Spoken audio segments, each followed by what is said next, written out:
Hello mga kabuhay! Ang topic natin ay tungkol sa chicken's heart or puso ng isang manok or mga avian. Sa mga kabuhay, ang circulatory system or the cardiovascular system po ng isang manok ay tulad din po sa ating mga mammals. Sa mga kabuhay, ang cardiovascular system or circulatory system po ng isang manok ay katulad din po sa ating mga mammals or sa ating mga human na closed circulatory system. Ibig sabihin, may puso, may mga blood vessels like veins, arteries, and capillaries, no, yung kanilang circulatory system. Sa mga kabuhay, napakahalaga po ng cardiovascular system ng isang manok kasi minemaintain din po nito yung body temp po ng mga manok. Tulad din po sa tao, no, ito din po ang nagdi-distribute ng food, ng oxygen sa buong katawan po ng chicken. Lalo na po, mga flight animals po sila. Nakalocate po ang puso po ng isang manok. Ito po sa kanyang thoracic part or the chest area, between and in front of the two lobes of the liver. So, ito po yung atay. So, ito po yung heart po ng isang chicken. Sa mga kabuhay, kung ikukumpara po natin ang puso ng manok sa ating puso, pareho lang po na merong 4-chambered. Ito po yung right atrium, right ventricle, left atrium, saka left ventricle. Bakit po may 4-chambered? Para po ma-divide yung oxygenated blood from the deoxygenated blood. Dahil alam po natin yung right side, nagdadala po ito ng deoxygenated blood. So, ganun din po sa chicken. Then, ipupush po papunta sa lungs. Then, marireceive po ng ating left part, saka yung left part din po ng chicken's heart na oxygenated blood na po. Kung i-compare po natin yung right atrium sa ventricle or the atrium sa ventricle, mas manipis po ang mga atria, yung kanyang muscle. So, alam po natin, ang puso is a cardiac muscle. So, it is a type of muscle tissue na very strong and meron po itong striation or striated at involuntary. So, kusa po itong gumagalaw. So, throughout our life. Ang atrium po, pinupush po niya yung blood, no, to the true pumps. So, ang nagpa-pump talaga at nagko-contract itong ventricle. At mapapansin po natin dito sa chicken's heart na yung wall po ng muscle dito sa right ventricle mas manipis or mas lesser kung compare po dito sa left ventricle. Mga kabuhay, ito ang puso ng chicken. So, makikita po natin yung very thin layer na bumabalot po sa chicken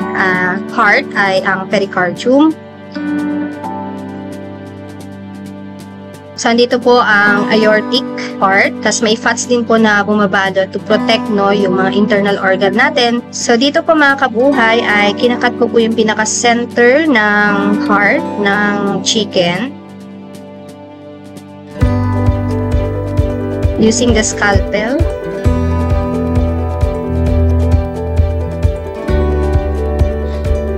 So, it's a cardiac muscle.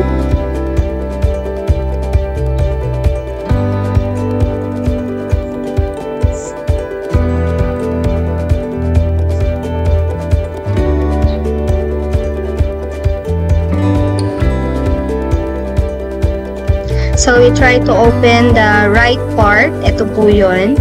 And the left part, this side naman. So, makikita po natin mga kabuhay na nahati po sa 4-chambered ang puso po ng chicken. So, we have the right atrium, right ventricle. We have the left atrium and the left ventricle. So, mas manipis po yung left kaysa po sa right kung compare po natin. At makikita na po natin yung striation or the striated na isa pong katangian ng isang cardiac muscle. So, ito po yung aortic part. So, may mga valve po dyan na nagre-receive po ng deoxygenated blood. So, dito po sa right side, then ipupush po papunta sa lungs. Then, i-receive po ng left part ng heart ng manok. Then, oxygenated blood na po yun. Then, dito po sa aorta, large na artery. So, ipupush out na po hanggang sa buong katawan po ng chicken. Characteristic po, I repeat, ng cardiac muscle ay striated. So, ito yung right side. And then, ito po yung left side. So, meron po siyang mga striation. Okay, may mga valve. Ito po, yung left atrium. Ito yung right atrium, right ventricle, and then the left ventricle.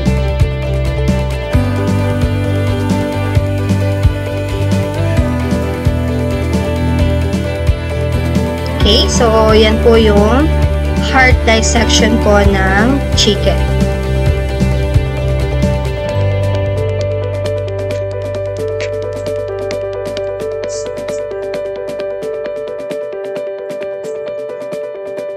Okay, so mga kabuhay, ang heart din, kailangan din po na masuplayan din ng oxygenated blood. Hanggang dito lamang po mga kabuhay ang ating naging topic about the chicken's heart. So nakita po natin yung internal part and the outer part ng puso ng isang manok. So ingatan po natin ang ating mga kalusugan mga kabuhay. God bless everyone. Bye!